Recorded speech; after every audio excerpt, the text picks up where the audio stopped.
व्यास मंच पर विराजमान पूजनीय गुरुजनों एवं प्रिय श्रोतागण, सादर प्रणाम। भरत जी श्री रामचंद्र जी को मनाने के लिए चित्रकूट की ओर जा रहे हैं।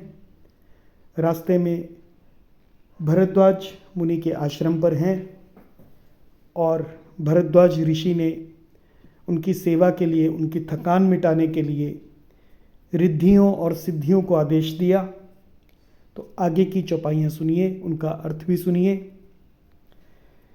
मुनि प्रभाव जब भरत बिलोका, सब लघु लगे लोकपति लोका।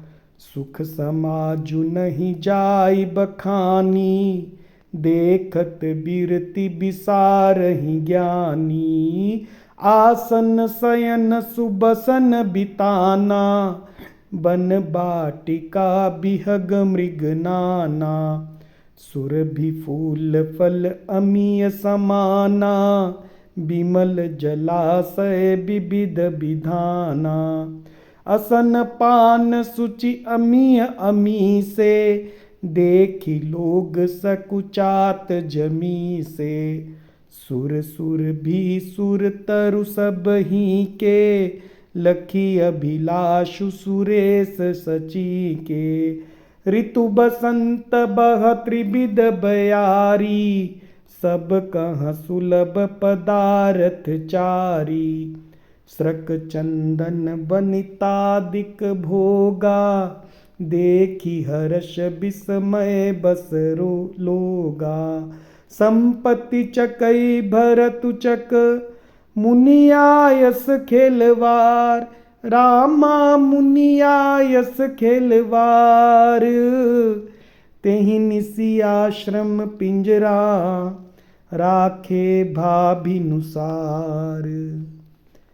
अब इन चौपाइयों का अर्थ सुने कि मुनि प्रभाव जब भरत बिलोका, बिलोका का अर्थ होता है देखना। मुनि का प्रभाव जब भरत जी ने देखा, सब लघु लगे, यानी उनके सामने सब उन्हें छोटे लगे। कौन? लोकपति और लोका। उनके सामने इंद्र वरुण यम कुबेर आदि लोकपाल तुच्छ लगने लगे। सुख समाज नहीं जाय बखानी, और सुख की समाज यानी सामग्री का वर्णन नहीं हो सकता। देखत, उसको देखने से ही बिरति बिसारहि, वैराग्य को ही बिसार देंगे ज्ञानी। जिसे देखकर ज्ञानी लोग भी वैराग्य भूल जाएं, ऐसी सुख सामग्री उपस्थित की रिद्धि सिद्धियों ने। आसन शयन, जो आसन थे, जो शयन यानी सेज। सुबसन यानी सुंदर वस्त्र, बिताना चंदोवे। वन वाटिका बिहग मृग नाना, वन बगीचे भांति भांति के पक्षी और पशु। सुरभि फूल, सुगंधित फूल। फल अमीय समाना, और अमृत के समान स्वादिष्ट फल। बिमल जलाशय, बड़े निर्मल जलाशय। और विविध विधाना, अनेक प्रकार के तालाब, कुएं, बावड़ी और जलाशय। असन पान सुचि अमीय अमी से, तथा अमृत के भी अमृत सरीखे पवित्र खान पान के पदार्थ। देखी लोग सकुचात जमी से, जिन्हें देखकर सब लोग, क्योंकि संयमी पुरुष हैं, विरक्त मुनियों की भांति संकुचा रहे हैं। सुर सुर भी सुर तरु सब ही के, और सुर यानी देवता, सुर भी यानी गाय, यानी देवताओं की गाय यानी कामधेनु। और सुर तरु यानी कल्प वृक्ष के समान सभी डेरों में मनिवांछित देने वाले, मनिवांछित वस्तु देने वाले कामधेनु और कल्प वृक्ष हैं। सुरतरु सभी के, सभी के डेरों में हैं। लखी अभिलाषु सुरेश सची के, जिन्हें देखकर, लखी यानी देखकर, अभिलाषु सुरेश, सुरेश यानी इंद्र, और सची यानी इंद्राणी को भी अभिलाषा होती है, यानी उनका मन भी ललचा उठता है। ऋतु बसंत बह त्रिविध बयारी, और वसंत ऋतु है त्रिविध बयारी, 3 प्रकार की शीतल मंद और सुगंध हवा बह रही है। सब कहाँ सुलभ पदार्थचारी, और सभी को चारों पदार्थ यानी धर्म अर्थ काम मोक्ष सुलभ हैं। स्रक चंदन बनितादिक भोगा, माला चंदन स्त्री आदि भोगों को देखकर सब लोग हर्ष और विषाद के वश हो रहे हैं। देखी हर्ष विस्मय बस लोगा।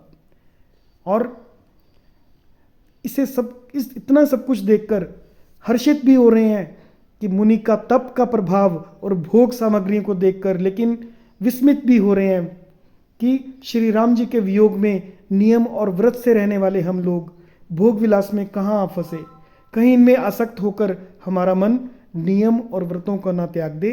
ऐसा सोचकर वे विस्मय बस लोगा, विस्मय में भी आ रहे हैं।